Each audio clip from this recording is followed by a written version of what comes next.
Da tempo svolgono una meritoria opera di volontariato per la città di Venezia. Sono i gondolieri, presieduti da Andrea Barbi, con un piccolo nucleo subacqueo coordinato da Stefano Vio, che si è specializzato nel recupero di un'enorme massa di rifiuti abbandonati da mani ignoti sui fondali della laguna. Per iniziativa del consigliere regionale Marco Dolfin, alla presenza del presidente del Consiglio regionale Roberto Ciambetti e dell'assessore veneto alla cultura e allo sport Cristiano Corazzari, è stata illustrata a Palazzo Ferrofini l'intera attività dei gondolieri subacquei nel 2023.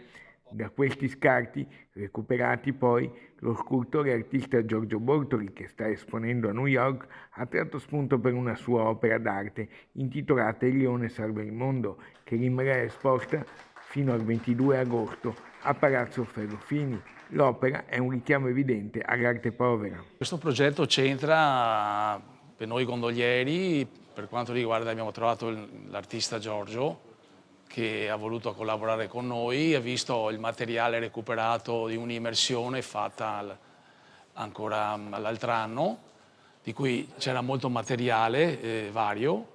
Ora i gondolieri torneranno ad immergersi con entusiasmo a novembre in laguna per andare ancora a caccia di altri rifiuti. Il plauso della città di Venezia con il suo vice sindaco Andrea Tomaello. Vuole portare nel mondo e fare conoscere quello che viene fatto da questi uomini, da queste persone che si impegnano e amano la città di Venezia. Un grazie a loro, un grazie a Giorgio per veramente questa dedizione. L'opera è interamente costituita da pezzi da reperti recuperati nei canali di Venezia. Rapidamente da una vecchia inferriata fuoriesce da una vecchia elica un leone interamente fatto con copertoni sempre recuperati, e ce ne sono tanti di copertoni purtroppo nei canali lagunari.